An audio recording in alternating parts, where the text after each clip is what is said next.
जय राधा माधव कुंज बिहारी। जय राधा माधव कुंज बिहारी। जय गोपी जन वल्लभा गिरिवरधारी। जय गोपी जन वल्लभा गिरिवरधारी। यशोदनंदन भज जन रंजन। यशोदानंदन भज जन रंजन। यमुना तेरा वनचारी। यमुना तेरा वनचारी। जय राधा माधव कुंज बिहारी। जय राधा माधव कुंज बिहारी। हरे कृष्णा कृष्ण कृष्ण हरे हरे। हरे राम राम राम हरे हरे। हरे कृष्णा कृष्ण कृष्ण हरे हरे। हरे राम राम राम हरे हरे। हरे कृष्णा कृष्ण कृष्ण हरे हरे। हरे राम राम राम हरे हरे। जय राधा माधव राधा माधव राधे। जय जगन्नाथ जय जगन्नाथ जय बालादेवा जय सुभद्रा माई। जय कृष्ण बलराम जय कृष्ण बलराम बलराम जय कृष्ण बलराम।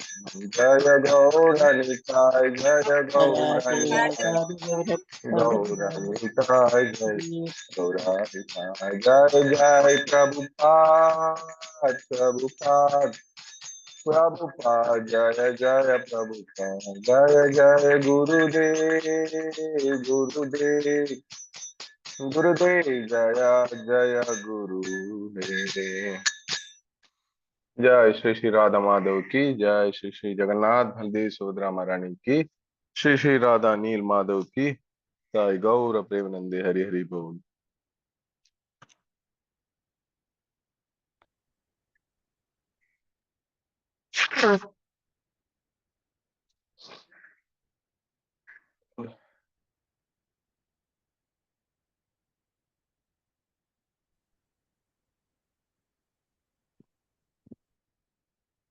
हरे कृष्णा प्रभु सन्मा जी प्रणाम। ഇന്ന് ശ്രീമദ് ഭാഗവതം സ്കന്ധം 1 അധ്യായം 2 ശ്ലോകം 25.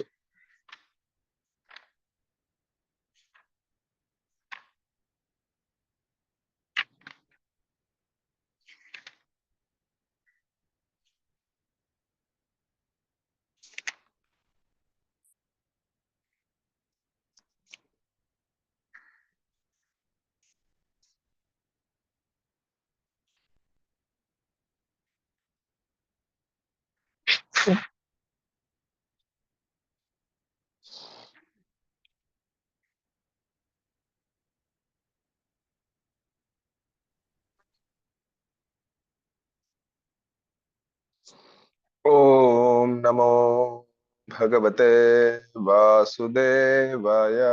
ओम नमो भगवते वासुदेवाय।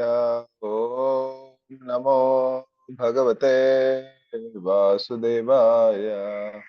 नारायणं नमस्कृत्य नरं चैव नरोत्तमं देवीं सरस्वतीं व्यासं ततो जयमुदीरयेत्। नष्टप्रायेषु भद्रेषु नित्यं भागवत सेव्यां भगवतीरुत्तमश्लोके भक्तिर्भवति नैष्ठिकी। मूकं करोति वाचालं पांगुं लंघयते गिरिं यत्कृपातमहं वन्दे परमानन्दमाधवं श्रीचैतन्यमीश्वरं श्रीगुरुं दीनतारिणम्. ഹരേ കൃഷ്ണ. പ്രഭു സന്മജിസ് എല്ലാവരെയും ഈ ശ്രീമദ് ഭാഗവതം നിത്യം ഭാഗവത സേവയ എന്ന സത്സംഗത്തിലേക്ക് സ്വാഗതം ചെയ്യുന്നു. വളരെ സന്തോഷം എല്ലാവരെയും ഈ ഒരു ഓൺലൈൻ പ്ലാറ്റ്ഫോമിൽ കാണാൻ പറ്റുന്നത്. ഒരു നിമിഷം പ്രഭു.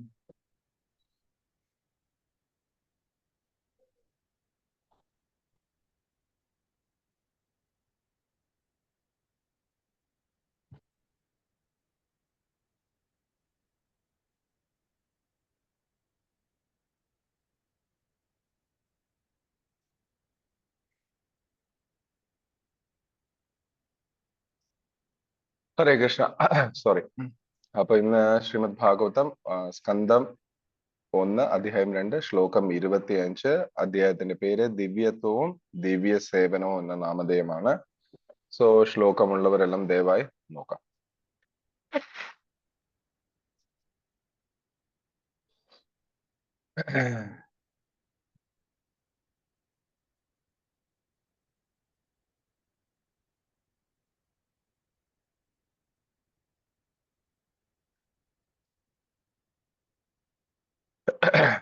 भेजिरे मुनयो ताग्रे भेजिरे मुनयधाग्रे भगवन्तम् अधोक्षजं सत्वं विशुद्धं क्षेमाय कल्पन्ते येन तानिह भेजिरे मुनयो यादाग्रे भेजिरे मुनया दाग्रे भगवन्तम् अधोक्षजं सत्वं विशुद्धं क्षेमाय कल्पन्ते येन तानिह भेजिरा मुनयो दाग्रे भेजिरो मुनयादाग्रे भगवन्तम् अधोक्षजं सत्वं विशुद्धं क्षेमाय कल्पन्ता येन तानिह.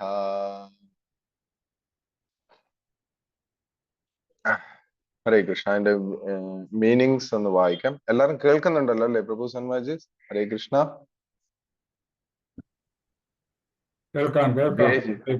ഓക്കെ.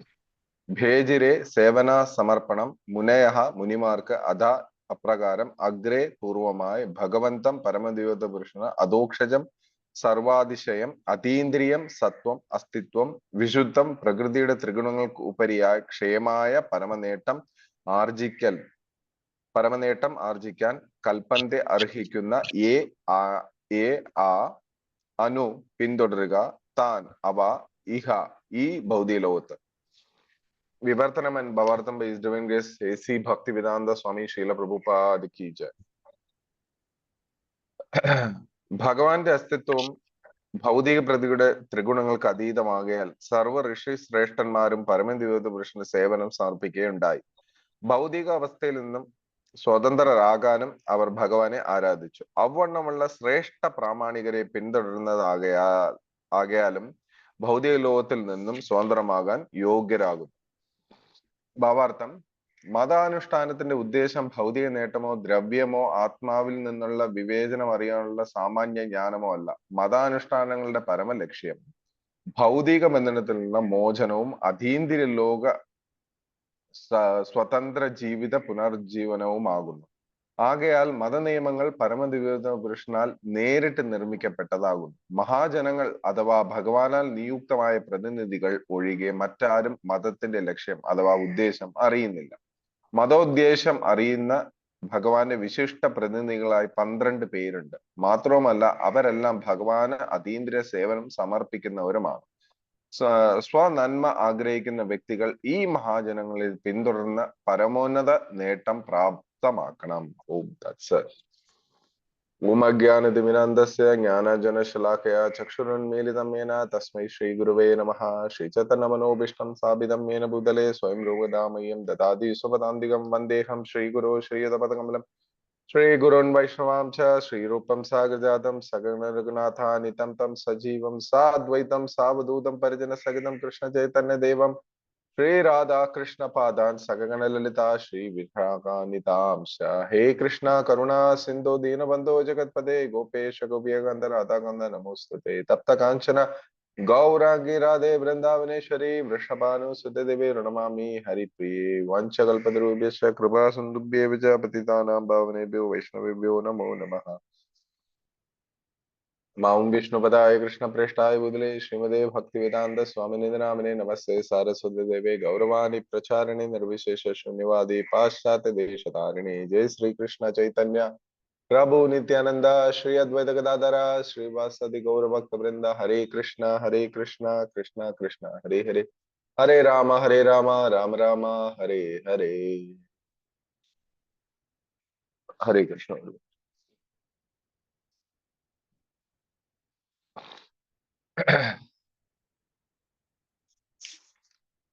भेजिरे मुनयदाग्रे भगवन्तं मदोक्षजं सत्त्वं विशुद्धं क्षेमाय കൽപ്പന്തെ येन നൂതാനിഹ. ഇതിനു മുന്നത്തെ വിവർത്തനത്തിൽ പറയുന്നു, പൃഥ്വിയുടെ തന്നെ ഒരു രൂപാന്തരീകമാണ് വിറക്. എന്നാൽ പുക അസംസ്കൃത തടിയേക്കാൾ മെച്ചപ്പെട്ടതാണ്. പക്ഷേ അഗ്നി അധികം മേന്മയുള്ളതാകുന്നു. അഗ്നി മുഖേന വേദങ്ങൾ അനുശാസിക്കുന്ന യാഗങ്ങളിലൂടെ നാം പരമജ്ഞാന നേട്ടം പ്രാപ്തമാകുന്നു. അതേപോലെ രജോഗുണം തമോ ഗുണത്തെക്കാൾ മെച്ചപ്പെട്ടതാണെങ്കിലും സത്വഗുണം അതീവ മേന്മയുള്ളതാകുന്നു. എന്തെന്നാൽ സത്വഗുണത്തിൽ ഒരാൾ നിരുപേക്ഷ സത്യസാക്ഷാത്കാരം സാധ്യമാക്കി തീർക്കും. അപ്പൊ അതേപോലെ അതിന്റെ കണ്ടിന്യൂവേഷൻ ആണ് നേരത്തെ ഈ പറഞ്ഞതിന്റെ ഇനി പറയുന്നത്. അതായത് ഭഗവാന്റെ അസ്തിത്വം ഭൗതിക പ്രകൃതിയുടെ ത്രിഗുണങ്ങൾക്ക് അതീതമാകയാൽ സർവ്വ ഋഷിമാരും പരമദിവ്യത്വ സേവനം സമർപ്പിക്കേണ്ടത്. അപ്പോ ഭഗവാനെ നമ്മൾ മനസ്സിലാക്കുന്നതിന്, ഇല്ലെങ്കിൽ ഭഗവാനെ അപ്രോച്ച് ചെയ്യുന്നതിന്, ഇല്ലെങ്കിൽ ഭഗവാനെ സമീപിക്കുന്നതിന് നമ്മൾ നമ്മളെ പ്രാപ്തരാക്കണം. ഏത് വിധത്തിൽ? ത്രിഗുണങ്ങൾക്ക് അതീതമായി. എങ്ങനെയാണ് നമുക്ക് ഈ ത്രിഗുണങ്ങളെ കുറിച്ചെല്ലാം ഈ വരുന്ന ക്ലാസ്സുകളിൽ കുറെയൊക്കെ ചർച്ച ചെയ്തിട്ടുണ്ടെന്ന് വിചാരിക്കണം. ത്രിഗുണം, രജോഗുണം, അല്ല സത്വഗുണം, രജോഗുണം, തമോ ഗുണം, ഈ മൂന്ന് ഗുണങ്ങളാണ് ഈ പറഞ്ഞ ത്രിഗുണങ്ങൾ. ഈ ത്രിഗുണങ്ങളാലാണ് ഈ ഭൗതിക ലോകം തന്നെ ബന്ധിക്കപ്പെട്ടിരിക്കുന്നത്. ഈ ത്രിഗുണങ്ങളിൽ പെട്ടാണ് നമ്മൾ ഓരോരുത്തരും ഭഗവാന്റെ ദിവ്യ സേവനത്തെ മറന്ന് നമ്മളുടെ സ്വന്തം ഇഷ്ടപ്രകാരം, ഇല്ലെങ്കിൽ ഭഗവാനെ വിസ്മരിച്ചുകൊണ്ട് നമ്മളുടെ എന്താ പറയാ ഭൗതിക താല്പര്യങ്ങൾക്ക് അടിമപ്പെട്ടു പോകുന്നു എന്നാണ് ശാസ്ത്രം പറയുന്നത്, ഗീതയിൽ പറയുന്നത്. വ്യാമോഹിതരാകുകയാണ്. അതായത് ഇല്ലാത്ത ഒന്നിനെ കണ്ട് ഉണ്ടെന്ന് വിചാരിക്കുന്ന ഇതാണ് ഈ ത്രിഗുണങ്ങളുടെ ഏറ്റവും വലിയ ഗുണം. ഈ ത്രിഗുണത്തിൽ പെട്ടിരിക്കുന്നു എന്നുള്ളതിന് ഏറ്റവും ഉദാഹരണം അത് തന്നെയാണ്. ഹരേ കൃഷ്ണ. പ്രഭുസൻ മാതാജി, കുറെ ഡിവോട്ടീസ് മൈക്ക് മ്യൂട്ട് ആയിട്ടില്ല, ദയവായിട്ടൊന്ന് മൈക്ക് മ്യൂട്ട് ചെയ്ത് നന്നായിരുന്നു. സോ അപ്പൊ ത്രിഗുണങ്ങൾക്ക് അധീനപ്പെട്ടുകൊണ്ട് നമുക്ക് ഒരിക്കലും ഭഗവാനെ പൂർണ്ണമായിട്ട് നമുക്ക് ശരണാഗതി പ്രാപിക്കാൻ സാധ്യത.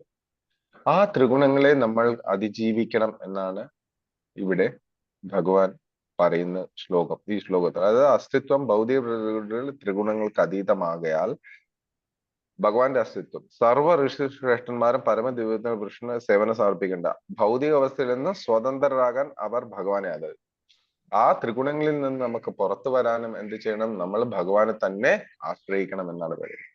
അവരെല്ലാവരും ഭഗവാനെ തന്നെ ആശ്രയിച്ചിരുന്നു എന്നുള്ളതാണ് വേറൊരു സത്യം. അപ്പൊ അതിന്റെ ഒരു പോയിന്റ്. ഹരേ കൃഷ്ണ. അപ്പോ ഇതിനകത്ത് പറയുന്ന ഒരു 12 മഹാജനങ്ങളെ കുറിച്ച് ഇതിനകത്ത് പറയുന്നുണ്ട്. ഈ പ്രഭുപാദര പർപ്പോട്ടിനകത്ത് പറയുന്നുണ്ട്. അതായത് വിശിഷ്ട പ്രധാനികളായി 12 പ്രതിനിധികളായി 12 പേരുണ്ട് എന്നാണ് പറയുന്നത്. മാത്രമല്ല അവരെല്ലാം ഭഗവാൻ അതീന്ദ്രിയ സേവനം സമർപ്പിക്കുന്നവരുമാണ്. സ്വനന്മ ആഗ്രഹിക്കുന്ന വ്യക്തികൾ ഈ മഹാജനങ്ങളെ പിന്തുടരുന്ന പരമോന്നത നേട്ടം പ്രാപ്തമാണ്. അതായത് നമ്മളുടെ ഭൗതിക ജീവിതത്തിന്റെ ഏറ്റവും എന്താ പറയാ ഏറ്റവും ഒരു ബെസ്റ്റ് ഗിഫ്റ്റ് ഭൗതിക ജീവിതത്തിൽ നമുക്ക് ഈ ജീവിതത്തിൽ കിട്ടിയിരിക്കുന്നത് വെച്ചാൽ നമുക്ക് ഭഗവാനെ കുറിച്ച് മനസ്സിലാക്കാൻ സാധിക്കുക എന്നുള്ളതാണ്. ആ ഗിഫ്റ്റിനെ പരിപൂർണമായി നമ്മൾ ഉൾക്കൊണ്ട് നമ്മളുടെ ജീവിതത്തെ അതിലേക്കായി മാറ്റിവെക്കണം. കാരണം ഈ ത്രിഗുണങ്ങളാൽ നമ്മൾ ഒരുപാട് കൊല്ലങ്ങളായിട്ട് കഷ്ടപ്പെടുന്നുണ്ട്. പല വിധത്തിലുള്ള സുഖത്തിലും ദുഃഖത്തിലും പല പ്രതീക്ഷകളും പല എന്താ പറയാ ആഗ്രഹങ്ങളും ഇതെല്ലാം വെച്ച് പോയിട്ട് നമുക്ക് ഒരു തരത്തിൽ പോലും പൂർണ്ണമായിട്ടത് സാറ്റിസ്ഫാക്ഷൻ അല്ലെങ്കിൽ സംതൃപ്തി നമുക്ക് നേടാൻ സാധിച്ചിട്ടില്ല. അത് ഇനി സാധിക്കത്തുമില്ല എന്നുള്ളതാണ്. കാരണം ഇതൊരു ദുഃഖാലയം എന്ന് കൃഷ്ണൻ ഗീതയിൽ പറയുന്ന പോലെ ഈ ലോകത്ത് നമുക്ക് ഒരിക്കലും സമാധാനവും ഇതും ലഭിക്കത്തില്ല. അത് എപ്പോഴും ലഭിക്കുന്ന ഒരേ ഒരു സേവനം അതീന്ദ്രിയ സേവനം. അതീന്ദ്രിയ സേവനം ചെയ്യുന്ന ഒരു വ്യക്തിക്ക് മാത്രമായിരിക്കും എപ്പോഴും സമാധാനവും സുഖവും എല്ലാം ലഭിക്കും. കാരണം ഗീതയിൽ പറയുന്നു 9-ാം അധ്യായം 2-ാം ശ്ലോകത്തില് രാജവിദ്യ രാജഗുഹ്യം പവിത്രമിതം ഉത്തമം പ്രത്യക്ഷാവഗമം ധർമ്മ്യം സുസുഖം കർത്തും അവ്യയം. ഈ സേവനം ഏറ്റവും മഹനീയമാണ്, ഏറ്റവും ആനന്ദകരമാണ്, ഏറ്റവും സുഖകരവുമാണെന്ന് ഈ 2-ാമത്തെ ശ്ലോകം ഭഗവത്ഗീത 9:2 പറയുന്നു. അപ്പോ ഈ അതീന്ദ്രിയ സേവനം എന്ന് പറയുന്നത് ഒരിക്കലും നമുക്ക് നിരാശയോ ഒരു തരത്തിലുള്ള സുഖത്തിന് കുറവോ ലഭിക്കുന്നതല്ല. അതെപ്പോഴും നമ്മൾ ആനന്ദചിത്തമാക്കും കൃഷ്ണസേവനം. അതീന്ദ്രിയ സേവനം എന്ന് പറയുന്നത് എന്താണ്? പരമദിവ്യ പുരുഷനായ ഭഗവാനെ സേവിക്കുന്നതിനെയാണ് അതീന്ദ്രിയ സേവനം. നമ്മളിപ്പോ ചെയ്തിരിക്കുന്ന എല്ലാം ഭൗതിക സേവനങ്ങളാണ്. ഓരോരോ കാര്യങ്ങളും വേണ്ടി നമ്മളിപ്പോ ഓഫീസിൽ പോകുന്നു, ഇല്ലെങ്കിൽ ഓരോ കർത്തവ്യങ്ങളും ചെയ്യുന്നതിനെല്ലാം എന്താ പറയാ എക്സ്പെക്ടേഷൻ, പ്രതീക്ഷകളുണ്ട്. എനിക്കിത് കിട്ടും, എനിക്കത് കിട്ടും, ഇന്നത് വേണം, ഇന്നതിന് വേണ്ടിയാണ് എന്നുള്ളത്. പക്ഷെ അതീന്ദ്രിയ സേവനം നമ്മൾ എപ്പോഴും ചെയ്യുമ്പോൾ ഭഗവാന്റെ സംതൃപ്തിയെ മാത്രമേ മുൻനിർത്താവൂ. അതല്ല എങ്കിൽ നമുക്ക് ഒരിക്കലും നമ്മൾ സാറ്റിസ്ഫൈ ആവില്ല. അതിനകത്തെല്ലാം നമ്മളുടെ ഈ ഭൗതികമായ ത്രിഗുണങ്ങളുടെ പ്രശ്നങ്ങൾ വന്നുകൊണ്ടേയിരിക്കും. അതിനെ ഒന്നും നമ്മൾ വകവയ്ക്കാതെ തന്നെ മുന്നേറിപ്പോയിക്കൊണ്ടിരിക്കും. നേരത്തെ പറഞ്ഞ പോലെ നമ്മൾ ഈ പറഞ്ഞ എക്സാമ്പിൾ പറയുമ്പോൾ നമ്മളൊരു കുളത്തിൽ ഇറങ്ങാൻ നോക്കുമ്പോൾ ആദ്യത്തെ കാല് നമ്മൾ വെക്കുമ്പോൾ ഭയങ്കര തണുപ്പായിരിക്കും. ഒരു വിധത്തിൽ നമുക്ക് കാലം ഭയങ്കര തണുപ്പ്, ഒരു രക്ഷയില്ല, നമ്മളെ കൊണ്ട് ഇറങ്ങാൻ പറ്റൂല എന്നൊക്കെ വിചാരിക്കും. പക്ഷെ കുറച്ചായിട്ട് നമ്മളെ കാലിന്റെ നീളം കൂട്ടി പോകുമ്പോൾ ആ തണുപ്പ് നമ്മൾ അതിജീവിക്കാൻ തുടങ്ങും. അതിജീവിച്ച് നമുക്ക് പൂർണ്ണമായിട്ട് സ്നാനം ചെയ്യാൻ സാധിക്കും. അതുപോലെ ഈ ഭൗതിക പ്രകൃതിയുടെ ഈ പറഞ്ഞ ത്രിമോഡ്സിന്റെ എന്താ പറയാ കഷ്ടതകൾ നമ്മൾ ഇങ്ങനെ പ്ലസ് ആൻഡ് മൈനസിലോട്ട് ഇങ്ങനെ കൊണ്ടുപോയിക്കൊണ്ടേയിരിക്കും. പക്ഷെ കാലക്രമേണ നമ്മൾ അതിൽ സ്ട്രോങ് ആണെന്ന് ഈ ത്രിമോഡ്സിന് മനസ്സിലായാൽ അവർ നമ്മളെ വിട്ടുമാറാൻ തുടങ്ങും. നമുക്ക് എങ്ങനെയാ അതിൽ സ്ട്രോങ് ആകാൻ പറ്റുക? ഭഗവാന്റെ ദിവ്യ നാമജപവും ഭഗവാന്റെ കീർത്തനങ്ങളും ഭഗവാന്റെ ലീലകളും ഭാഗവത ശ്രവണവും ഗീതാ പാരായണവും ഇതെല്ലാം നമ്മളിൽ കൂടുതൽ നിക്ഷിപ്തമാക്കുമ്പോൾ പുറമേ നിന്നുള്ള കാര്യങ്ങൾ നമുക്ക് അകത്ത് കയറാൻ സ്ഥലം കാണില്ല. അത് നമ്മൾ എപ്പോഴും ശ്രദ്ധിക്കേണ്ട ഒരു കാര്യമാണ്. നമ്മൾ എപ്പോഴാണോ പുറമേ നിന്നുള്ള കാര്യങ്ങളെ അകത്തോട്ട് വിടുന്നതെല്ലാം പ്രശ്നമാണ്. അതുകൊണ്ട് ഒരു കാരണവശാലും ഭൗതിക ഗുണങ്ങളുടെ ഓരോ കാര്യങ്ങളും, അതായത് മെറ്റീരിയൽ മോഡ്സിന്റെ തിങ്സിനെ ഒന്നും എൻ്റർ ചെയ്യാൻ അനുവദിക്കരുത്. അതിന് നമ്മൾ എപ്പോഴും ശ്രവണ പുട്ടേഷു എന്ന് പറയും. ഈ കർണത്തില് നമ്മളുടെ ഈ കാതുകളിൽ എപ്പോഴും ഭഗവാന്റെ കീർത്തനങ്ങളും ഭഗവാന്റെ ലീലകളെ കുറിച്ച് ഇങ്ങനെ പ്രകീർത്തിച്ച് അതിനെ ഫുൾഫിൽ ചെയ്തുകൊണ്ടേയിരിക്കണം എന്നുള്ളതാണ് അതിൽ പറയുന്നത്.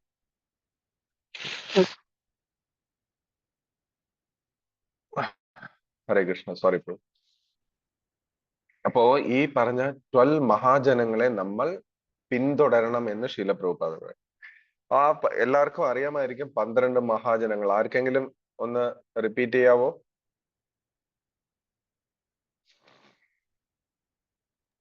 ഹരേ കൃഷ്ണ പ്രഭു. ഹരേ കൃഷ്ണ. ബ്രഹ്മാവ്, നാരദൻ, ശിവൻ, 4 കുമാരന്മാർ, ഭഗവാൻ കപിലൻ, സ്വയംഭൂ മനു, പ്രഹ്ലാദ് മഹാരാജ്, ജനക മഹാരാജ്, ഭീഷ്മർ, ബലി മഹാരാജ്, ശുകദേവ് ഗോസ്വാമി, യമരാജ്. കറക്റ്റ് ആണ്. ഈ 12 മഹാജനങ്ങളെയും പിന്തുടരാം നമുക്ക് ഇതിൽ ആരെ വേണമെങ്കിലും എന്ന് ഇവിടെ ഈ ശ്ലോകത്തിന്റെ പർപ്പോട്ടിനകത്ത് പ്രഭുപാദ പറയുന്നത്. ഈ മഹാജനങ്ങളെ പിന്തുടരുന്ന എന്നാണ് പറയുന്നത്. ഇതിനകത്ത് ഓരോ ഈ 12 മഹാജനങ്ങളുടെ ജീവിതത്തെ നമ്മളൊന്ന് എന്താ പറയാ ഡീപ്പായിട്ട് കുറച്ച് വ്യക്തമായിട്ട് നമ്മൾ നോക്കുകയാണെങ്കിൽ അവരിൽ നിന്നെല്ലാം ഒരുപാട് ഗുണങ്ങൾ നമുക്ക് പഠിക്കാനുണ്ട്. അതിൽ നോക്കാം, ചുമ്മാ നമുക്ക് അറിയാവുന്ന കുറച്ച് മഹാജനങ്ങളുടെ പേര് നോക്കാം. പ്രഹ്ലാദ മഹാരാജ്, അദ്ദേഹത്തിന്റെ ദൃഢത നമുക്ക് എടുക്കാം നമ്മുടെ ജീവിതത്തിൽ. ഈ ഭക്തിയുക്ത സേവനം ത്രിമോഡ്സിനെ ഒക്കെ അതിജീവിക്കാൻ നമ്മളുടെ ജീവിതത്തിൽ ഈ കാര്യങ്ങളെ പ്രാക്ടീസ് ചെയ്യുമ്പോൾ മാത്രമേ നമുക്ക് ഇത് ചെയ്യാൻ പറ്റൂ. കഥ കേട്ടത് കൊണ്ട് മാത്രം നമ്മൾക്ക് മാറ്റം ഉണ്ടാവുന്നില്ല. എപ്പോഴാണോ നമ്മൾ ഈ കാര്യങ്ങളെല്ലാം നമ്മളുടെ ജീവിതത്തിൽ പാലിക്കാൻ ശ്രമിക്കുന്നു, അപ്പൊ മാത്രമേ വിജയം ഉണ്ടാകുന്നുള്ളൂ. ഇല്ലെങ്കിൽ അപ്പൊ മാത്രമേ നമുക്ക് ഇതിനെ അതിജീവിക്കാൻ സാധിക്കുകയുള്ളൂ എന്ന് മനസ്സിലാക്കണം. നേരത്തെ പറഞ്ഞ പോലെ പ്രഹ്ലാദ് മഹാരാജാവ് നോക്കുക, അദ്ദേഹത്തിന് എത്രമാത്രം ദുഃഖങ്ങൾ ഓരോ നിമിഷവും അദ്ദേഹത്തിന് പിന്നാലെ ഉണ്ടായിരുന്നു. അതും സ്വന്തം വീട്ടിൽ നിന്ന് തന്നെയായിരുന്നു അദ്ദേഹത്തിന്. സ്വന്തം പിതാവിൽ നിന്നും സ്വന്തം സുഹൃത്തുക്കളും ബന്ധുക്കളും ഒക്കെ ഉണ്ടായിരുന്ന അടുത്തു നിന്നാണ് അദ്ദേഹത്തിന് ഈ പറഞ്ഞ ഭക്തിയുത സേവനത്തിനെതിരെയായുള്ള ഒരുപാട് തടസ്സങ്ങൾ ഉണ്ടായത്. അതുപോലെ ഭഗവാൻ ലോർഡ് ബ്രഹ്മാവിന്റെ ഏറ്റവും നല്ലൊരു ക്വാളിറ്റി തപസ്സായിരുന്നു. വളരെ ശാന്തമായിട്ട് അദ്ദേഹം തപസ് ചെയ്യുമായിരുന്നു. ഈ പറഞ്ഞ സൃഷ്ടിക്ക് മുന്നേ തന്നെ അദ്ദേഹത്തിന് കിട്ടിയ ഉപദേശവും തപ എന്നായിരുന്നു. എത്രത്തോളം അദ്ദേഹം തപസ് ചെയ്തു, അതിനുശേഷമാണ് ഭഗവാൻ ഹൃദയത്തിലൂടെ ഈ ബ്രഹ്മജ്ഞാനം ഉപദേശിച്ചു കൊടുക്കുന്നത്. അതുപോലെ നമ്മുടെ ജീവിതത്തിനെ നമുക്ക് തപസ്സാക്കി മാറ്റാം. തപസ് എന്ന് പറയുന്നത് കണ്ണുമടച്ചിരുന്ന് നാമം ജപിക്കൽ മാത്രമല്ല. ഓരോ കാര്യങ്ങളെയും നമ്മൾ തപസ്സിന്റെ രീതിയിൽ, തപസ് എന്ന് പറഞ്ഞാല് വൈരാഗ്യം. ഇന്നത് വേണ്ട, ഞാൻ ഇന്ന ആളോട് ഞാൻ ഇന്നു മുതൽ കോപം കൊള്ളുകയില്ല, ഇല്ലെങ്കിൽ ഇന്നു മുതൽ ഞാൻ ക്ഷമാശാലി. ഇതെല്ലാം തപസ്സിന്റെയാണ് ഭാഗം. മനോ തപസ്സുണ്ട്, ശാരീരിക തപസ്സുണ്ട്. ഭഗവത്ഗീതയില് 18-ാം അധ്യായത്തിൽ ഇതിനെ കുറിച്ച് വിശദീകരിക്കുന്നുണ്ട്. വാക് തപസ്സുണ്ട്. അപ്പൊ അനാവശ്യ കാര്യങ്ങൾ നമ്മൾ ചർച്ച ചെയ്യുകയില്ല. ഇതൊരു തപസ്സാണ്. പ്രസാദം ഇല്ലെങ്കിൽ ഭഗവാന് നിവേദിക്കാത്ത ഭക്ഷണം, ഇല്ലെങ്കിൽ ഭഗവാന് സമർപ്പിക്കാത്ത പ്രസാദം ഭക്ഷണം ഞാൻ കഴിക്കുകയില്ല. ഇതൊരു തപസ്സാണ്. ഭഗവാന്റെ സേവനത്തിൽ ഞാൻ കൂടുതൽ ഏർപ്പെടും, നമ്മളുടെ ടൈമിനെ ഉപയോഗിക്കും. ഇതൊരു നമ്മളുടെ തപസ്സാണ്. ഈ തപസ്സുകളെല്ലാം നമുക്ക് നമ്മളുടെ ജീവിതത്തിൽ ഒരു എന്താ പറയാ എക്സ്പെക്ടേഷനും പ്രതീക്ഷയും ഇല്ലാതെ ഭഗവാന്റെ പ്രീതിക്കായിട്ട് ചെയ്യണം. ഈ തപസ്സെല്ലാം ചെയ്ത് ഞാൻ 4 പേര് ഇല്ലെങ്കിൽ നമ്മളുടെ ഡിവോട്ടീസ് എല്ലാം എന്നെ പ്രകീർത്തിക്കും, ഇല്ലെ അവരുടെ മുന്നിൽ ഞാൻ ഒരു വലിയ ഭക്തനാകും എന്നുള്ള ഉദ്ദേശം പാടില്ല. ആ ഒരു ഉദ്ദേശം നമ്മളുടെ ഉള്ളിൽ ഉണ്ടാവരുത്. ഒരിടത്ത് പോലും വിചാരിക്കരുത് എനിക്ക് വേണം, എന്നെ പ്രകീർത്തിക്കണം, എനിക്ക് ആസ്വദിക്കണം, ഇല്ലെങ്കിൽ ഞാൻ എല്ലാവരുടെ മുന്നിൽ നല്ല ഭക്തൻ എന്നുള്ള ഇമേജ് ക്രിയേറ്റ് ചെയ്യണം, എനിക്ക് നല്ലൊരു ഗുഡ് സർട്ടിഫിക്കറ്റ് വേണം എന്നുള്ള ചിന്തയൊന്നും ഒരു കാരണവശാലും നമ്മളുടെ ഭക്തിക്കകത്ത് കൊണ്ടുവരരുത്. അത് നമുക്ക് ഏറ്റവും വലിയ തടസ്സമാണ്. ഭക്തിയുദ്ധ സേവനത്തിന് ഏറ്റവും വലിയ തടസ്സമാണ്. അപ്പോ മഹാജനങ്ങളെ നമ്മൾ പിന്തുടരുന്നതിന്റെ പാതയാണ് ഞാൻ ഏറ്റവും ചുരുങ്ങിയ രീതിയിൽ പറയുന്നത്, വളരെ ചെറുതായിട്ട്. ഇത് നമുക്ക് പുറമേ, അതായത് ഒരു പ്രഹ്ലാദൻ എന്ന് പറഞ്ഞാൽ അറിയാവുന്ന ബ്രഹ്മാവ് എന്ന് പറയുന്ന പോലെ, അതുപോലെ ഈ പറഞ്ഞ പോലെ ബലി മഹാരാജ് നമ്മൾ നോക്കാം, മഹാബലിയുടെ കാര്യമാണ് പറയുന്നത്. അദ്ദേഹത്തിന്റെ സമർപ്പണം, ആത്മസമർപ്പണം, അദ്ദേഹത്തിനോട് എന്ത് ചോദിച്ചാലും അദ്ദേഹം കൊടുക്കുമായിരുന്നു. അതുപോലെ നമുക്കും കൊടുക്കാം. നമ്മളെ കയ്യിലുള്ള ഡിവോഷണൽ സർവീസ്, നമ്മളെ കയ്യിലുള്ള ജ്ഞാനം, നമ്മളെ എന്തെല്ലാം സേവനത്തിനായി നമ്മൾ ഉപയോഗിക്കുന്നത് അതെല്ലാം പരസ്പരം നമ്മൾ ഷെയർ ചെയ്യണം. എല്ലാവർക്കും ഹെൽപ്പ് ചെയ്ത് കൊടുക്കണം. അതാണ് ഏറ്റവും വലിയ തപസ്. ഒരിക്കലും നമ്മൾ നമ്മളുടെ ഈ പറഞ്ഞ പോലെ നമ്മൾ എത്ര ജ്ഞാനം നമ്മളിൽ ഉണ്ടോ അത് ഷെയർ ചെയ്യുമ്പോൾ എനിക്ക് കുറഞ്ഞു പോകും, ഇല്ലെങ്കിൽ അത് അവർക്ക് കിട്ടുകയില്ലേ, ഇല്ല ഞാൻ ഇതെല്ലാം നേടിയതല്ലേ എന്നുള്ള ചിന്ത ഒരിക്കലും വരരുത്. ജ്ഞാനം എത്രത്തോളം നമ്മള് പുറമേ കൊടുക്കുക അത്രത്തോളം ഭഗവാൻ നമ്മളെ ഉള്ളിൽ നിറച്ചുകൊണ്ടേയിരിക്കും എന്നുള്ളതാണ് സത്യമാണ്. കാരണം നമ്മളെല്ലാ ഭക്തജനങ്ങൾക്കും ഓരോരുത്തരും ഈ ഗ്രൂപ്പിലുള്ള കുറെ ഡിവോട്ടീസ് ക്ലാസ് എടുക്കുന്നവരുണ്ടാവും. പക്ഷെ അവരെല്ലാവരും ഒന്ന് ആലോചിച്ചിട്ട് അവരുടെ പ്രിപ്പറേഷൻ ഒന്നായിരിക്കും. ചിലപ്പോൾ ക്ലാസ്സിനകത്ത് വരുമ്പോൾ പല കാര്യങ്ങളും അവരറിയാതെ പുതിയ പുതിയ മെസ്സേജസ് ആയിരിക്കും അവർ പറയുന്നത്. ഇല്ലെങ്കിൽ കേട്ട കാര്യങ്ങള് ആ ക്ലാസ്സിന്റെ ഒരു കണ്ടിന്യൂഷൻ, ഇല്ലെങ്കിൽ ഈ ക്ലാസ്സിന്റെ ഒരു കണ്ടിന്യൂഷൻ എന്നുള്ള കാര്യങ്ങളായിരിക്കും അവര് ചർച്ച ചെയ്യുന്നത്. ഇതെങ്ങനെ വരുന്നു? അവര് പ്രിപ്പയർ ചെയ്താണോ? അല്ല. ഇത് ജ്ഞാനം ഓട്ടോമാറ്റിക്കലി ഭഗവാൻ നമുക്കുള്ളിൽ തരുന്നതാണ്. അപ്പൊ ജ്ഞാനം നമ്മൾ എപ്പോഴും സമർപ്പണത്തോടു കൂടി കൊടുത്തുകൊണ്ടേയിരിക്കണം. ശുകദേവ് ഗോസ്വാമി അദ്ദേഹമാണ് ഈ ഭാഗവതം തന്നെ നമുക്ക് തന്നത്. അദ്ദേഹത്തിലൂടെയാണ് നമുക്ക് ഈ പറഞ്ഞ ഭാഗവതം നമ്മളുടെ ഈ ലോകത്തേക്ക് വരികയുണ്ടായി. അദ്ദേഹം നിസ്വാർത്ഥനായിരുന്നു. സ്വന്തം അച്ഛൻ പോലും അദ്ദേഹത്തെ എന്താ പറയാ പ്രണമിക്കുകയും ബഹുമാനിക്കുകയും ചെയ്യുന്ന ഒരു വ്യക്തിയായിരുന്നു ശുകദേവ് ഗോസ്വാമി. ഒരു വ്യക്തി എന്നല്ല പറയാ, സോറി, ഒരു അത്ഭുത പേഴ്സണാലിറ്റി ഓഫ് ഗോഡ് ഹെഡ്. അദ്ദേഹം പേഴ്സണാലിറ്റി ആയിരുന്നു, ഒരു ഏറ്റവും അതീന്ദ്രിയനായിരുന്നു. അദ്ദേഹത്തെ നമ്മളുടെ ജീവിതത്തിൽ മനസ്സിലാക്കാം. അദ്ദേഹം എപ്പോഴും ഭൗതിക കാര്യങ്ങൾക്കുള്ളിൽ ഇടപെടുകയില്ല. അദ്ദേഹം എപ്പോഴും ഒരു ചിന്തയേ ഉള്ളൂ, ഭഗവാനെ പ്രകീർത്തിക്കുന്നത് മാത്രമാണ്. കപിലദേവൻ, 4 കുമാരൻ, ഭഗവാൻ ശിവൻ, ലോർഡ് ശിവയെ കുറിച്ച് ഒരുപാട് കാര്യങ്ങൾ നമുക്ക് മനസ്സിലാക്കുന്നുണ്ട്. എത്രയോ ദുഃഖ കഷ്ടങ്ങളിൽ അദ്ദേഹം അദ്ദേഹം ഈ പറഞ്ഞ വേദനകളും ഇല്ലെങ്കിൽ ദുഃഖത്തെയും ഏറ്റവും മറ്റുള്ളവർക്ക് സന്തോഷം കൊടുക്കുന്ന ഒരു പേഴ്സണാലിറ്റി ആയിട്ട് ലോർഡ് ശിവയെ പറയുന്നുണ്ട് ഇല്ലേ. കാളകൂട വിഷം വരികയും പാലായ്മ സമയത്ത് അദ്ദേഹം ഭയക്കെ ആർക്കും കൊടുക്കാതെ അദ്ദേഹം തന്നെ അത് ഉൾക്കൊണ്ടുകൊണ്ട് ആ വിഷം നീലകണ്ഠൻ എന്ന അദ്ദേഹത്തിന് നാമധേയം വരികയുണ്ടായി. കണ്ടില്ലേ, കണ്ടത്തിനകത്ത് ഈ അമൃതിന് പകരം വിഷമായിരുന്നു. അപ്പൊ അത് സാധാരണപ്പെട്ട ആര് കഴിക്കുകയാണെങ്കിലും അതിനെക്കുറിച്ച് ഓർക്കുകയാണെങ്കിൽ പോലും അതിനകത്ത് അതെ അവരെ കൊണ്ട് ഉൾക്കൊള്ളാൻ പറ്റത്തില്ല, അത്രത്തോളം പോയിസണസ് ആണ്. പക്ഷെ ആ ഒരു ദിവ്യമായ കർത്തവ്യത്തിൽ അദ്ദേഹത്തിന്റെ സേവനം നിർവഹിച്ചു. ഒരു പരാതിയോ ഒരു തരത്തിലുള്ള അഭിപ്രായ വ്യത്യാസമോ കൂടാതെ അദ്ദേഹം അതിനെ ശിരസാ വഹിക്കുകയും ഭഗവാന്റെ സേവനത്തിൽ അദ്ദേഹം പങ്കുകൊണ്ടു. അതുപോലെ നമുക്ക് പലതരത്തിലുള്ള ദുഃഖങ്ങളും കഷ്ടങ്ങളും കൂടെ ഉള്ളവരിൽ നിന്നും ബന്ധുക്കളിൽ നിന്നും ഈവൻ ഡിവോട്ടീസിൽ നിന്നും ചിലപ്പോൾ നമുക്ക് വരാം. പക്ഷെ അതിനെ ഒന്നും നമ്മളൊരു വലിയ വിഷയമാക്കി വെച്ച് നമ്മളുടെ സേവനത്തിൽ നിന്ന് നമുക്ക് ഒരിക്കലും നമ്മൾ പിന്മാറാൻ ശ്രമിക്കരുത്. അത് നമ്മളെ കൃഷ്ണനിൽ നിന്ന് അകറ്റുന്നതിന് സമമാണെന്ന് പറയും. അത് നമ്മളെ ഭക്തിയിൽ നിന്ന് നമ്മളെ ഒരുപാട് നമ്മളെ മാറ്റിക്കൊണ്ടു പോകും. അതുപോലെ തന്നെ ഞാനിതെല്ലാം ഔട്ടർ ലൈൻ ഈ 12 മഹാജനങ്ങളുടെ ഒരു ജസ്റ്റ് ബ്രീഫ് മാത്രമേ ഉള്ളൂ. ഇവരെ കുറിച്ച് ഓരോരുത്തരെ കുറിച്ചും ഒരു ഏതാണ്ട് ഒരു 4-5 ക്ലാസ് എടുക്കാനുള്ള സവിശേഷതകൾ അല്ലെങ്കിൽ അതീന്ദ്രിയ ലീലകൾ ഇവരെല്ലാവർക്കും ഉണ്ട്. അതുപോലെ തന്നെ ഭീഷ്മദേവരുടെ ഒരു ഗ്രേറ്റസ്റ്റ് ക്വാളിറ്റി എന്തായിരുന്നു? അദ്ദേഹം എല്ലാത്തിനെയും സഹിക്കും, ബ്രഹ്മചര്യായിരുന്നു. അതുപോലെ തന്നെ എന്താ പറയാ, നീതി ന്യായത്തിന് മാത്രമേ അദ്ദേഹം ഇടപെടുകയുള്ളൂ എന്ന് തുടങ്ങി എല്ലാവരിലും സമഭാവന. ഈ പറഞ്ഞുള്ള കൗരവരോടും പാണ്ഡവരോടും ഒക്കെ ഒരേപോലെ അദ്ദേഹം സ്നേഹം കൊടുക്കുകയും ആരോടും ഒരു പക്ഷാപാതം കാണിക്കത്തില്ല. ധർമ്മത്തിന്റെ തന്നെ പെർസോണിഫൈഡ് ആണ്, അവതാരം തന്നെയാണ് അദ്ദേഹം, അല്ലെ? അത്രത്തോളം ഒരു ഗ്രേറ്റ്നെസ് ക്വാളിറ്റീസ് ആണ് ഭീഷ്മർക്ക് ഉള്ളത്. കൃഷ്ണൻ ഏറ്റവും പ്രിയപ്പെട്ട ഭക്തനുമാണ് ഭഗവാൻ ഭീഷ്മദേവൻ. അപ്പൊ ആ ഭീഷ്മദേവരുടെ ക്വാളിറ്റി നമുക്ക് എടുക്കാം, അദ്ദേഹത്തിന്റെ തപസ് നമുക്ക് എടുക്കാം. ഇങ്ങനെ നമുക്ക് ചുറ്റും നമുക്ക് പഠിക്കാനായിട്ട് ഒരുപാട് കാര്യങ്ങളുണ്ട്. പക്ഷെ നമ്മൾ അതെല്ലാം പഠിക്കാൻ തയ്യാറാണോ എന്നുള്ളതേ ഉള്ളൂ. എവിടെ നിന്ന് വേണമെങ്കിലും നമുക്ക് പാഠങ്ങൾ പഠിക്കാം. ഭക്തിക്ക് അങ്ങനെ ഒരു ഗുണമാണ്. ഇന്നടത്ത് വേണമെന്നില്ല, എവിടെ ഇരുന്നാലും നമ്മൾ അതിൽ നിന്നുള്ള പാഠം എടുക്കാൻ പഠിച്ചാൽ നമ്മൾ വിജയിച്ചു. നമ്മൾ പക്ഷെ അതിനു പകരം അതിനുള്ള തെറ്റുകളെയാണ് പലപ്പോഴും എടുക്കുന്നത്. ഏതൊരു സിറ്റുവേഷനിലും നമ്മൾ അത് ഭൗതിക ചിന്താഗതിയാണ്. അതിനെ നമ്മൾ മാറ്റിയെടുക്കും. ഭൗതിക ചിന്താഗതിയാണ് എപ്പോഴും ആൾക്കാരെ കുറ്റം പറയുക, ക്രിറ്റിസൈസ് ചെയ്യുക, ഇല്ലെങ്കിൽ തെറ്റ് പറയുക, പുകഴ്ത്താതിരിക്കുക, ഒരാളിൽ അസൂയ ഉണ്ടാക്കുക. ഇതെല്ലാം ഭൗതിക ഗുണങ്ങളാണ്. ഇതൊന്നും ആധ്യാത്മികതയ്ക്ക് നമുക്ക് ഒരു സഹായം ചെയ്യും. നമ്മൾ ഇതിൽ നിന്നുള്ള എത്രത്തോളം പുറമേ വരുന്നോ അത്രത്തോളം നമുക്ക് ഭക്തിയിൽ മുന്നേറാൻ സാധിക്കും. അത് നമ്മൾ എപ്പോഴും ഓർക്കണം. അപ്പൊ ഈ മഹാജനങ്ങളുടെ കാലടികളെ പിന്തുടർന്നു കൊണ്ട് തന്നെ നമ്മളുടെ ജീവിതത്തെ ഈ പറഞ്ഞ അതീന്ദ്രിയ സേവനത്തിലൂടെ ഭൗതിക ഗുണങ്ങളിൽ നിന്ന് ത്രിഗുണങ്ങളിൽ നിന്ന് പുറത്ത് വരണം എന്നുള്ളതാണ് ഈ ശ്ലോകത്തിൽ നമുക്ക് തരുന്ന മെസ്സേജ്.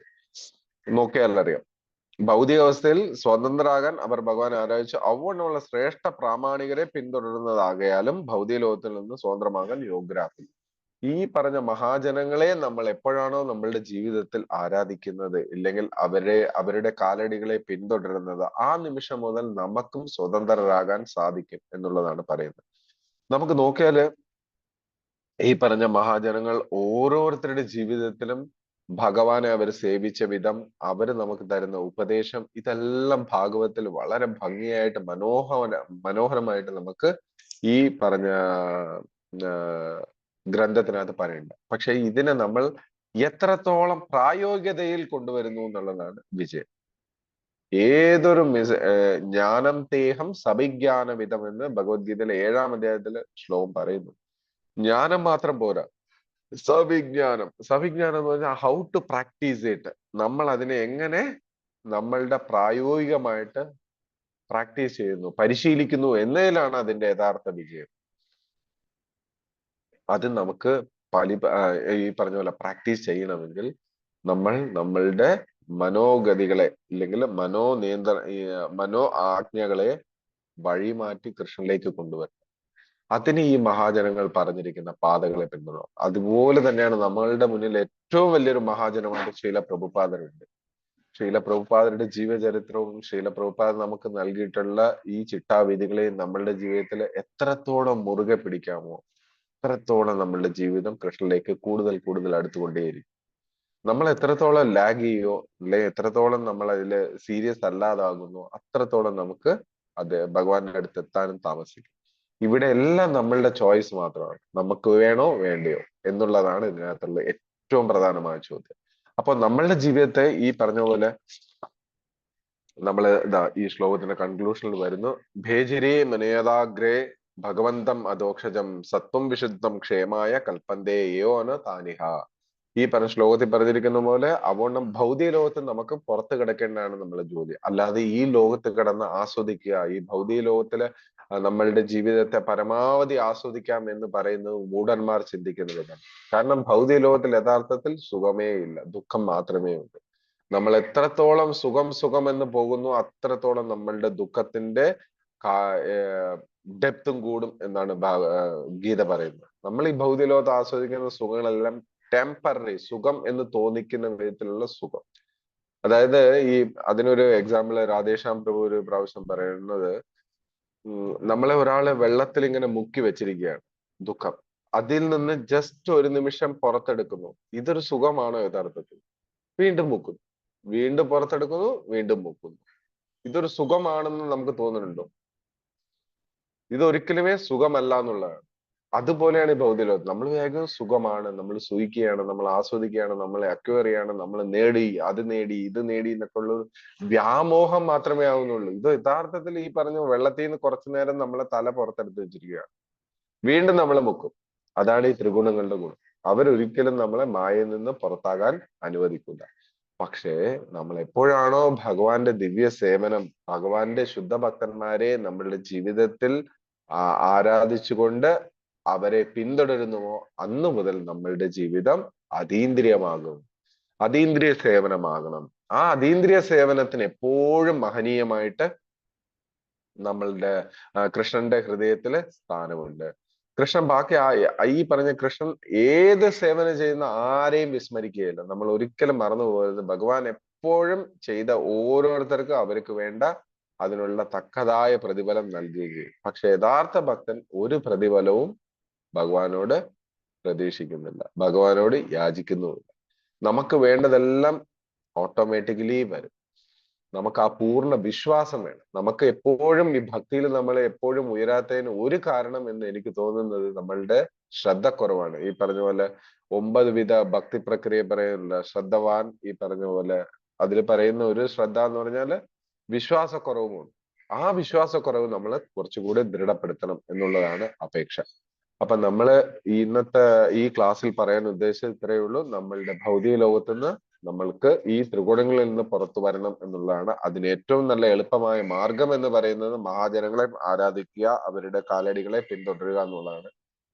നമ്മളെ മുന്നിൽ ഏറ്റവും വലിയ മഹാജനമായിട്ട് ഇപ്പൊ നമ്മളെ മുന്നിൽ ഉള്ളത് ശ്രീല പ്രഭുപാദരുണ്ട്, നമ്മളുടെ ഗുരുജനങ്ങളുണ്ട്, മുതിർന്ന ഭക്തന്മാർ. ഇവരെല്ലാവരും ആ പറഞ്ഞ പ്രമാണികരെ പിന്തുടരുന്നവരാണ്. അപ്പൊ അവരെ പിന്തുടർന്നാൽ നമ്മളുടെ ജീവിതവും ഈ പറഞ്ഞ ത്രിഗുണാതീതമായിട്ട് അതീന്ദ്രിയ സേവനത്തിൽ എപ്പോഴും നമുക്ക് നിലനിൽക്കാൻ സാധിക്കുമെന്ന് വിചാരിക്കുന്നു.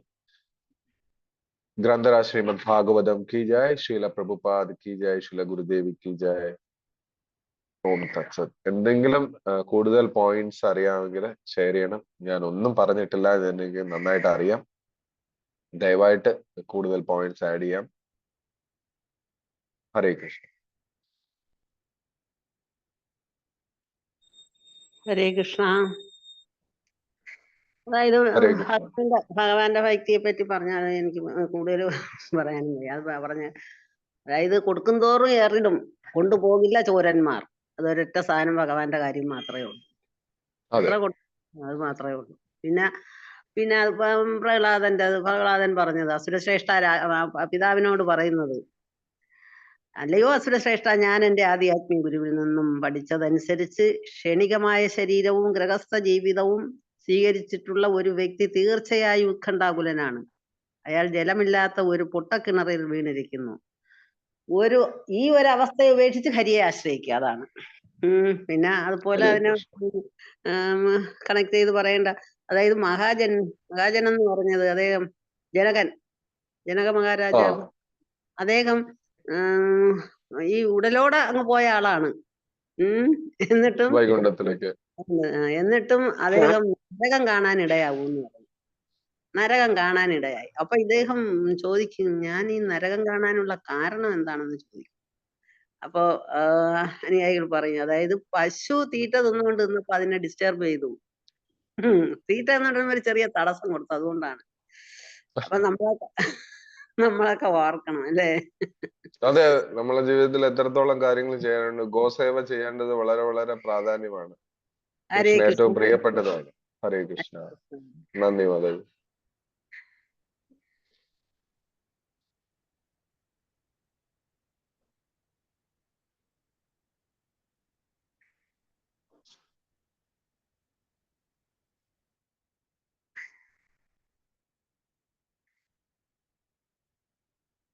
ഹരേ കൃഷ്ണ പ്രഭുസ്.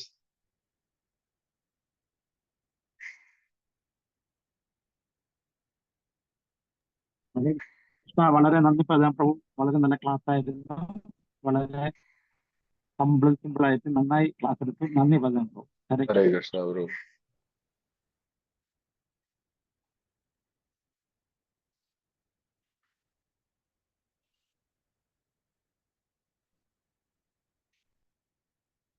ഹരേ കൃഷ്ണ പ്രഭുസ്. ഞാൻ ഒരു ചെറിയ ചോദ്യം അങ്ങോട്ട് ചോദിക്കാം, അധികാരവും ചോദിക്കാതെ. ഇന്നത്തെ ഈ ഒരു നമ്മളുടെ ഈ ചർച്ചകളിൽ നിന്ന് എടുത്ത മെസ്സേജ്, നിങ്ങൾക്ക് കിട്ടിയ മെസ്സേജ് എന്തെങ്കിലും ഉണ്ടെങ്കിൽ പറയാമോ?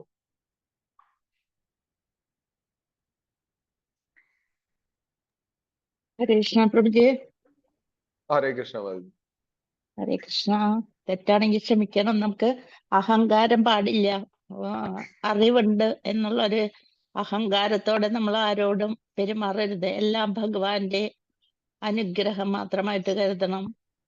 തീർച്ചയായും ശരിയാണ്. മറ്റുള്ളവർക്ക് നമ്മുടെ അറിവ് പകർന്നു കൊടുക്കാനുള്ള സാഹചര്യങ്ങൾ നമ്മൾ വേണ്ടെന്ന് വെക്കരുത്.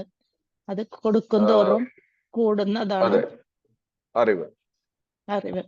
ഹരേ കൃഷ്ണ. സത്യം, ശരിയാണ്. താങ്ക് യു മാജി. നല്ല പോയിന്റ് ആണ്, 2 പോയിന്റ്സ്. വേറെ ആർക്കെങ്കിലും പറയാനുണ്ടെങ്കിൽ സന്തോഷം. ഹരേ കൃഷ്ണ പ്രഭുജി. ഹരേ കൃഷ്ണ മാതാജി. പ്രണാമം. പ്രണാമം പ്രഭു. നമ്മൾ ഏത് സാഹചര്യത്തിലാണെങ്കിലും ഭഗവാന് അതാണ് മഹാജനങ്ങളിൽ നിന്ന് നമ്മൾ പഠിക്കേണ്ടത്. പ്രഭു മഹാജനങ്ങളെ പറ്റി വളരെ ഭംഗിയായിട്ട് ചെറിയതിലാണെങ്കിലും നന്നായിട്ട് പറഞ്ഞു തന്നു. ഇത്രയും വേഗം നമുക്ക് മനസ്സിലാക്കാൻ പാകത്തിന്. ഹരേ കൃഷ്ണ പ്രഭു. നന്ദി മാജി. Hare Krishna. Thank you Prabhu. Hare Krishna. Thank you. Hare Krishna. മനുഷ്യജന്മത്തിലെ പ്രത്യേകത ഭഗവാനെ മനസ്സിലാക്കാൻ കഴിയുമെന്നുള്ളത് പ്രഭു പറഞ്ഞു. അതേപോലെ മഹാജനങ്ങളിൽ ഒരാളാണ് നമ്മുടെ ചില പ്രഭുപാദർ അടക്കമുള്ള മഹാരാജുമാര്. അവരെ നമുക്ക് ഫോളോ ചെയ്യാവുന്നതാണ് എന്നവിടെ പ്രഭു. നല്ല പോയിന്റ്. ഹരേ കൃഷ്ണ. പതിവായിട്ട് സംസാരിക്കുന്ന ഭക്തജനങ്ങളല്ലാതെ വേറെ ആരെങ്കിലൊക്കെ കൂടെ ആഡ് ആയാൽ നന്നായിരുന്നു. ഇന്നലെ നമ്മളെ രാജീവ പ്രഭു പറഞ്ഞുള്ള രാധാജീവൻ പ്രഭു അത് ചോദിച്ചു. എല്ലാ ഭക്തജനങ്ങളുടെയും വിലയേറിയ പങ്കാളിത്വം ഇതിനകത്ത് വേണമെന്ന് നമ്മൾ റിക്വസ്റ്റ് ചെയ്യുന്നു. പതിവായിട്ട് ചോദിക്കുന്ന കുറച്ച് ഡിവോട്ടീസ് മാത്രമല്ല, പുതിയ ഡിവോട്ടീസും അല്ലെങ്കിൽ ബാക്കിയുള്ളവരും അവരുടെ മനസ്സ് തുറക്കണം ഈ വേദിയിൽ നിന്ന് താഴ്മയായി അപേക്ഷിക്കുന്നു.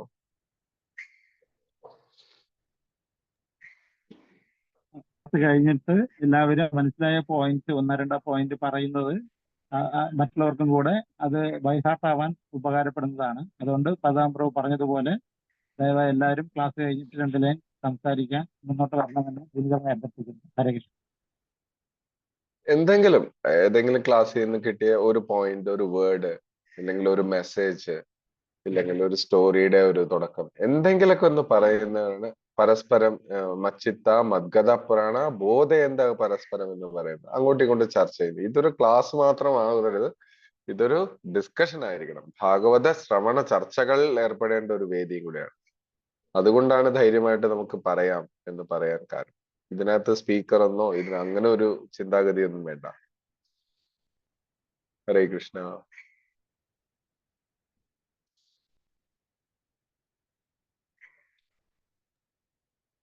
ഹരേ കൃഷ്ണ. ഒന്നുകൂടെ പറഞ്ഞോട്ടാ. മാതാജി പറയണം. അതായത് നമുക്ക് എപ്പോഴും ധൈര്യപൂർവം പറയാൻ പറ്റുന്ന ഒരൊറ്റ കാര്യം ഭഗവാന്റേത് മാത്രമേ ഉള്ളൂ, അല്ലേ? തീർച്ചയായിട്ടും ഭഗവാന്റെ തീർച്ചയായിട്ടും അതായത് വെണ്ണ മോഷ്ടിച്ചതോ പരകീയ രസം ആസ്വദിച്ചതോ ഇതൊക്കെ നമുക്ക് വളരെ ഒരു പേടിയും ഇല്ലാതെ പറയാം. ചിരിക്കാനായാലും ചിന്തിക്കാനായാലും എല്ലാം ഭഗവാന്റെ കാര്യം മാത്രമേ നമുക്ക് ഉള്ളൂ. വേറെ ആരെപ്പറ്റി നമ്മളിപ്പോ ആരുടെയെങ്കിലും ഒരു ക്ലാസ്സിൽ ഇരുന്നിട്ട് എന്തെങ്കിലും ഒരു അഭിപ്രായം നമ്മൾ പറയുമ്പോൾ നമുക്കൊരു പേടി ഉണ്ടാകും. അവരത് എങ്ങനെ എടുക്കും, അവര് നമ്മൾ പറയുന്നത് അവര് ആന്റിയായി ചിന്തിച്ചു പോവോ എന്നൊക്കെ നമുക്കൊരു പേടി വരും. അതേസമയം ഭഗവാന്റെ നമുക്ക് അങ്ങനെ ഒരു പേടിയേ വരും. ഭഗവാൻ വെണ്ണ മോഷ്ടിച്ചത് നമ്മൾ പറഞ്ഞു ചിരിക്കും, പരകീരസം ആസ്വദിച്ച പരകീരസം എന്ന് പറയുന്ന അറിയാമല്ലോ.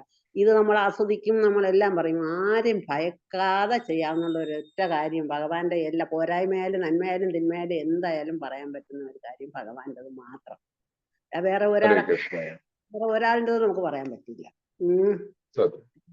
അത് അതിലും ബെസ്റ്റ് എക്സാമ്പിള് ഗോപികമാര്. അവര് ഭഗവാനെ എന്തൊക്കെയാ പറഞ്ഞിട്ടുള്ളത്. നമ്മൾ ആ രാസനൃത്തം പോകുമ്പോ ഭഗവാനെ കാണാതാകുമ്പോ വണ്ടിനോട് പറയുന്ന കാര്യങ്ങള് അതെന്തുകൊണ്ടാണ് അവർക്കത് പറയാൻ പറ്റിയത്? അവരതേ ലെവലിൽ എത്തിയത് കൊണ്ടാണ് അവർക്കത് പറയാൻ പറ്റിയത്. അതേസമയം അത്രയും സമർപ്പിതരാണ്. അതുകൊണ്ട് അവർക്ക് ഭഗവാനെ പറ്റി അവർ എന്തെല്ലാം ആക്ഷേപിക്കുന്ന ഉദ്ധവരോട് പറയുന്നതൊക്കെ എന്തെല്ലാണ്. അതുപോലെ നമ്മൾ ഓരോരുത്തരും ഭഗവാനുമായിട്ട് ബന്ധം സ്ഥാപിക്കുമ്പോൾ നമുക്കും അത് പറയാൻ പറ്റും എന്നുള്ളതാണ്. അതായത് ഇപ്പൊ നമുക്ക് ഓരോരുത്തർക്ക് വെണ്ണക്കള്ളാന്ന് വിളിക്കാനും ചിലപ്പോ അയ്യോ ഇനി അങ്ങനെ ഒരു പേടി ഒരു ഭക്തനും ഉണ്ടാകില്ല. അങ്ങനെ കുറെ കാര്യങ്ങൾ അത് പറയണം. ഓരോ ഭാവത്തിനനുസരിച്ചായിരിക്കും മാതാജി. എല്ലാവർക്കും അങ്ങനെ വിളിക്കണമെന്നോ ഇല്ലെങ്കിൽ വിളിച്ചു കൊള്ളണമെന്നോ വിളിച്ചു കൊള്ളായികയില്ലെന്നോ ഉള്ളതല്ല. അത് ഓരോരുത്തർക്കുള്ള അവരുടേതായ സത്വശുദ്ധമായ ടേസ്റ്റ് അനുസരിച്ച് അവർക്ക് ഏത് ഭാവമാണോ ഭഗവാനോട് വേണ്ടത് അത് അവര് സ്വീകരിക്കുന്നതിൽ തെറ്റില്ല എന്നുള്ളതാണ്. നമ്മുടെ ആ ലെവലിൽ എത്തുമ്പോൾ നമുക്കും പറയാൻ പറ്റും ഗോപികമാരെ കണക്ക്. അല്ലാതെ നമ്മൾ ഓടിച്ചൊന്നും പറയാൻ പറ്റില്ല. നമ്മള് പറയണമെന്നില്ല. നമുക്കിപ്പൊ പറഞ്ഞിരിക്കുന്നത് ഈ പറഞ്ഞ പോലെ ആചാര്യന്മാർ തന്നിരിക്കുന്ന നിർദ്ദേശങ്ങളെ ജീവിതത്തിൽ പാലിക്കുക. നമ്മൾ അവിടെ എത്തുന്നോ ഇല്ലയോ എന്നുള്ളതെല്ലാം ആചാര്യന്റെ കയ്യിലാണ്, നമ്മളെ കയ്യിലും അല്ല. നമ്മളത് എത്ര ഭംഗിയായിട്ട് ചെയ്യാമോ അത്രയും ഭംഗിയായിട്ട് ചെയ്യാം. എനിക്ക് രുക്മിണി ദേവിദാസി പറഞ്ഞു തന്ന ഒരു കാര്യം എന്റെ വർഷങ്ങൾക്ക് മുമ്പ് പറഞ്ഞു തന്നാണ്.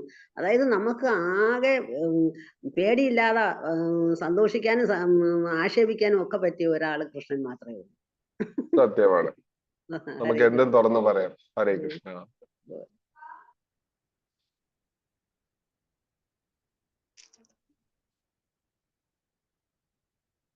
ഹരേ കൃഷ്ണ. വേറെ ഭക്തജനങ്ങൾക്ക് ആർക്കും പറയാനില്ല എങ്കിൽ നമുക്കിന്ന് ദർശനം എടുക്കാം. കൃഷ്ണകൃപയാൽ ഞാനിവിടെ ഉണ്ട്. ഇന്ന്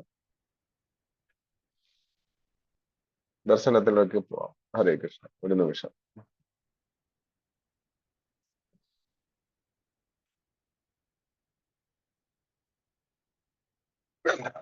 ഭാഗവത്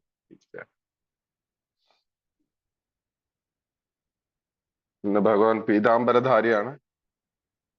കാണാമെന്ന് വിചാരിക്കുന്നു. നന്നായിട്ട്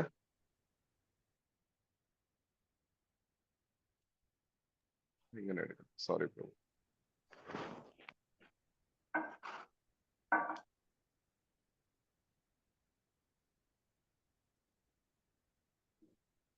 ഹരേ കൃഷ്ണ. കാണാമെന്ന് വിചാരിക്കുന്നു.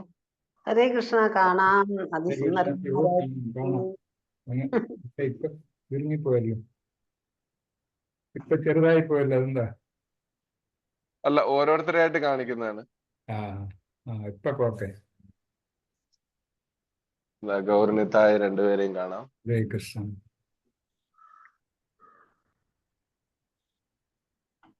പഞ്ചതത്വ. എല്ലാരും പീതാംബരധാരിയായി മഞ്ഞ വസ്ത്രം ധരിച്ചിരിക്കുന്നു.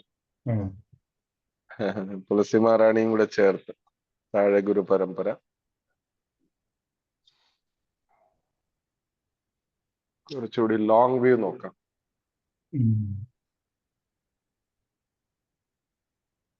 ഓക്കെ അല്ലേ പ്രഭു? ഓക്കെ.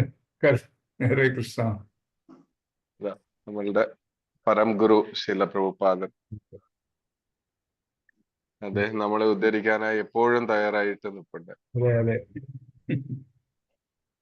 നമ്മൾ അദ്ദേഹത്തെ ശ്രദ്ധിക്കുന്നില്ല എന്ന് മാത്രം. ഇല്ലെങ്കിൽ നമ്മളൊന്നും ഇങ്ങനെ ആവില്ലല്ലോ. ഒരിക്കലും ഇല്ല. ഹരേ കൃഷ്ണ പ്രഭു. അപ്പൊ ഞാന് ബ്രോ നല്ല ക്ലാസ് ആയിരുന്നു ബ്രോ. എന്താ പ്രഭു? നല്ല ക്ലാസ് ആയിരുന്നു. ഓ പരമാനന്ദ പ്രഭു, ഹരേ കൃഷ്ണ.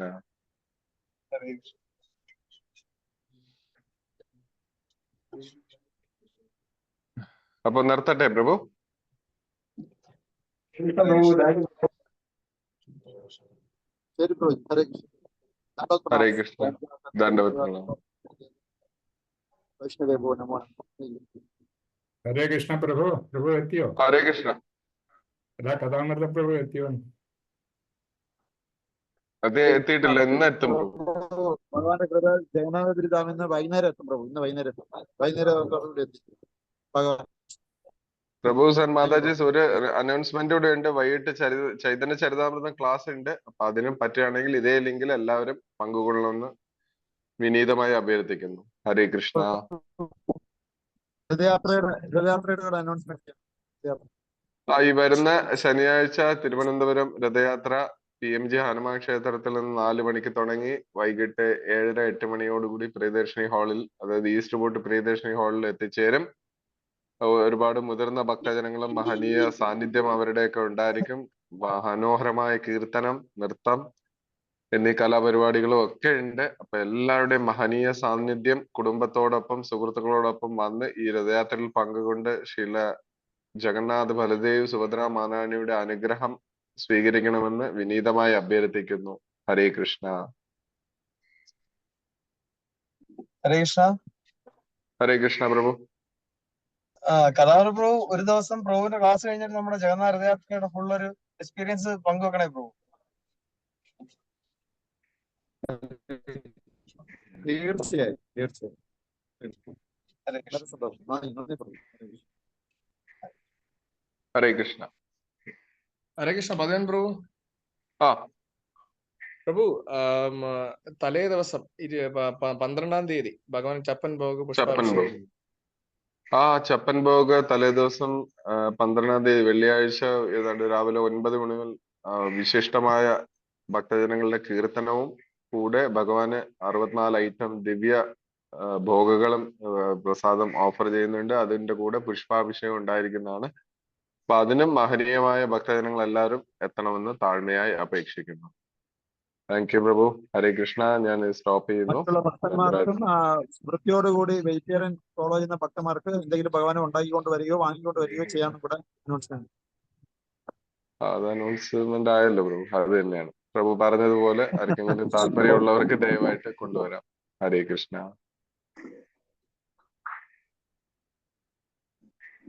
എൻഡ് ചെയ്യാണ് പ്രഭു. ഹരേ കൃഷ്ണ. Thank U.